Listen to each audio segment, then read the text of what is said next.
여러분, 사람이 늦게 얻은 복은 더 소중하다고들 하잖아요. 저희 아들도 그랬습니다. 남들보다 늦게 결혼을 했습니다. 40이 훌쩍 넘어서야 가정을 꾸렸고 저는 그때서야 할머니가 되었습니다. 손녀딸이 태어났을 때 병원 신생아실 유리창 너머로 작은 손을 꼼지락거리던 모습이 아직도 눈에 선합니다. 어머니, 딸이에요. 그 한마디에 제 남은 인생이 다 밝아지는 것 같았습니다. 늦게 얻은 아이였기에 온 가족이 더 조심했고 더 아꼈습니다. 그런데 돌도 지나지 않았을 무렵이었습니다. 아이 엄마가 집을 나갔습니다.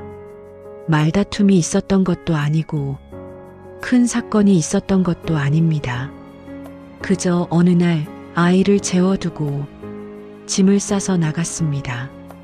연락은 끊겼고 돌아오지 않았습니다.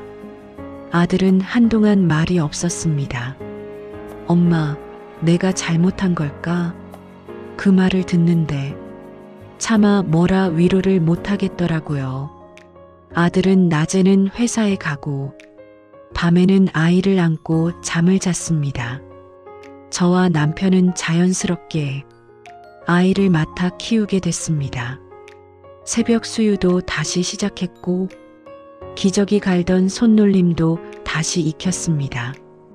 환갑을 넘은 나이에 다시 육아라니 몸은 힘들었지만 아이 웃는 얼굴을 보면 괜히 마음이 놓였습니다.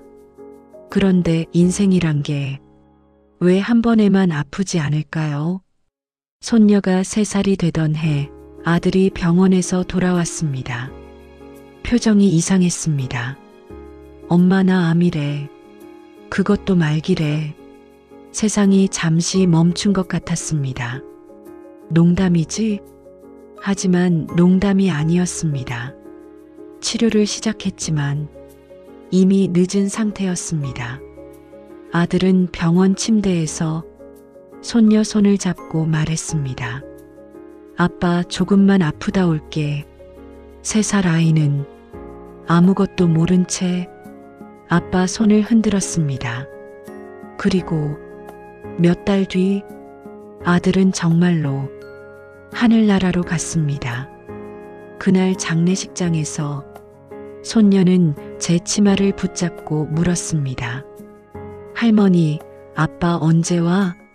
그 질문 앞에서 저는 아무 말도 할 수 없었습니다. 그날 이후 저는 결심했습니다. 그래, 내가 키운다. 이 아이 내가 끝까지 책임진다. 인생의 3번의 이별이 찾아왔지만 아이는 아직 아무것도 모릅니다.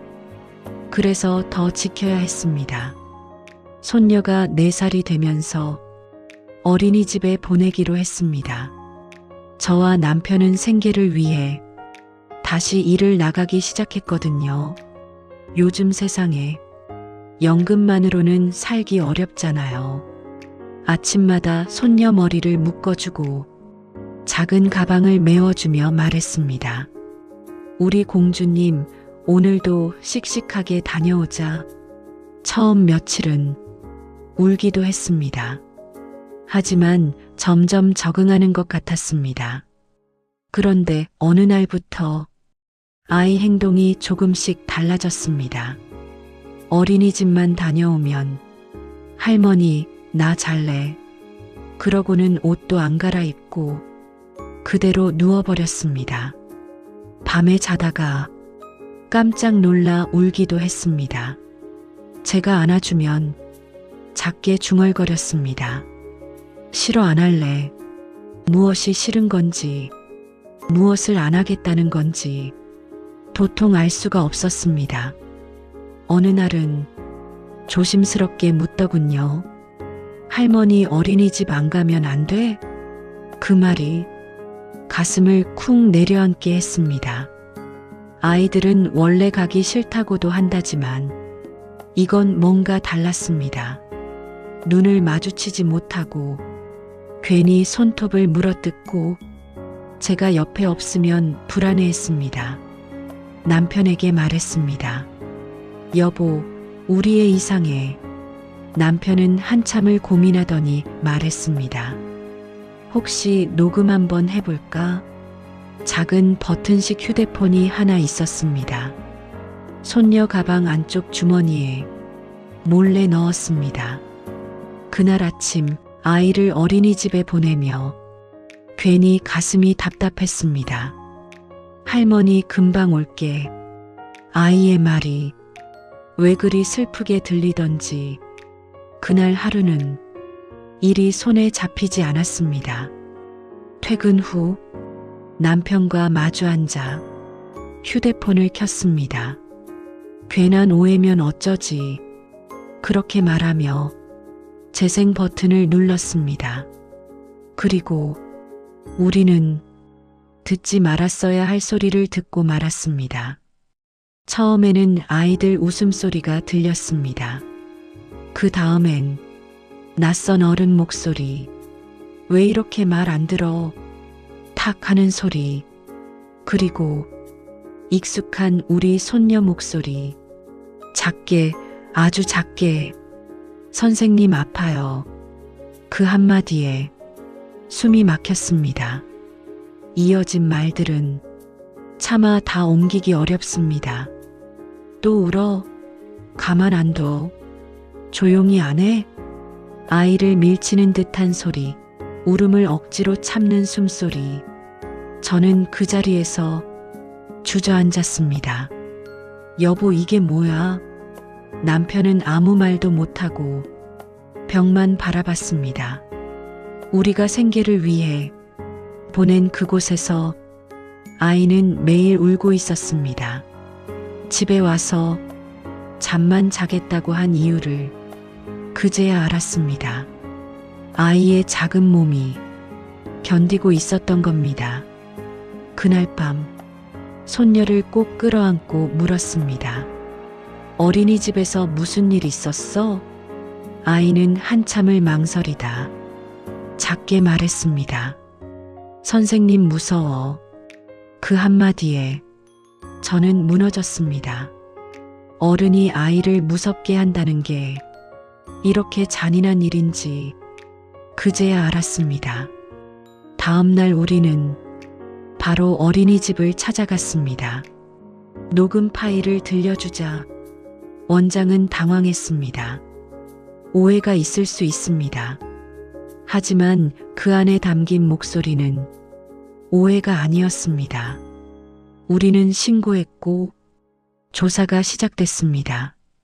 뉴스에 나오는 일이 우리 집 일이 될 줄은 몰랐습니다. 손녀는 한동안 밖에 나가는 것조차 무서워했습니다. 제가 잠시라도 보이지 않으면 울음을 터뜨렸습니다. 그때 깨달았습니다.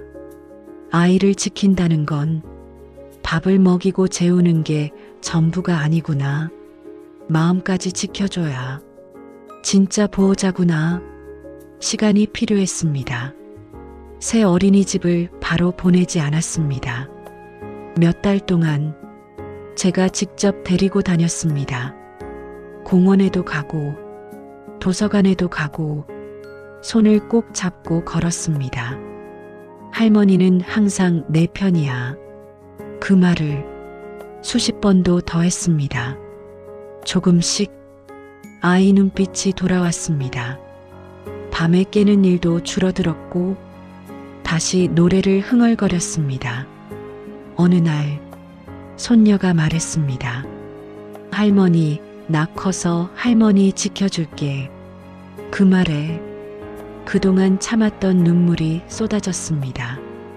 우리는 아이를 지키려 했는데 아이도 우리를 지키려 하고 있었습니다. 지금 손녀는 초등학생이 되었습니다. 여전히 저는 불안합니다. 혹시 또 무슨 일이 생기지 않을까? 혹시 내가 놓치는 건 없을까? 하지만 한 가지는 확실합니다. 이 아이는 3번의 이별을 겪고도 다시 웃을 줄 아는 아이가 되었습니다. 그리고 저는 압니다. 혹시 지금 비슷한 시간을 지나고 계신 분이 있다면 당신 잘못 아닙니다. 아이를 믿고 자신의 직감을 믿으세요. 가끔은 그 작은 이상 신호가 아이를 살립니다. 오늘도 손주 키우며 마음 졸이고 계신 할머니, 할아버지 여러분, 정말 수고 많으셨습니다. 당신들이 있기에 아이들이 버팁니다. 그리고 혹시 오늘 하루가 유난히 힘들었다면 이 말만 기억하세요. 지금도 충분히 잘하고 계십니다. 여기는 사연의 온도였습니다.